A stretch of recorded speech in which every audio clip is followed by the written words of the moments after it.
একটা প্রবাদ আছে, 7 খণ্ড রামায়ণ পড়ে সীতাকার মাসি।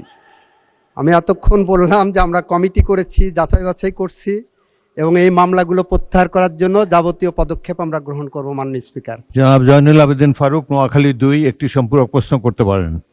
মাননীয় স্পিকার, আপনাকে অনেক ধন্যবাদ। বিষয়টা সংক্ষিপ্ত। মাননীয় আইনমন্ত্রী আমার পাশে আছেন। প্রশ্নটা হলো, যখন আমাদের মাননীয় বিরোধী দল নেতা এখন জনাব শফিকুর রহমানের স্থানে আমাদের নেত্রী বসতেন 2008 সালে, আমরা মাত্র 25 জন বা 30 জন এমপি নিয়ে এই সংসদকে কার্যকর করার জন্য এসেছি। আমার নেত্রী তখন বলেছিল একটি কথা, দয়া করে 1 সেকেন্ড সময় নষ্ট করুন।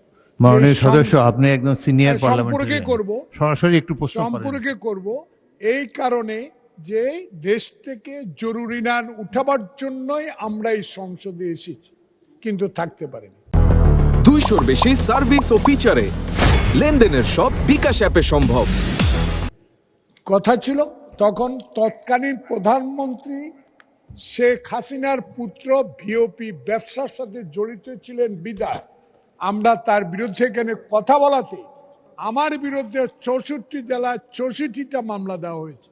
মাননীয় মন্ত্রী আজও এই মামলাগুলো প্রত্যাহার করার আবেদন করার পরেও এই মামলাগুলো প্রত্যাহার হয়নি।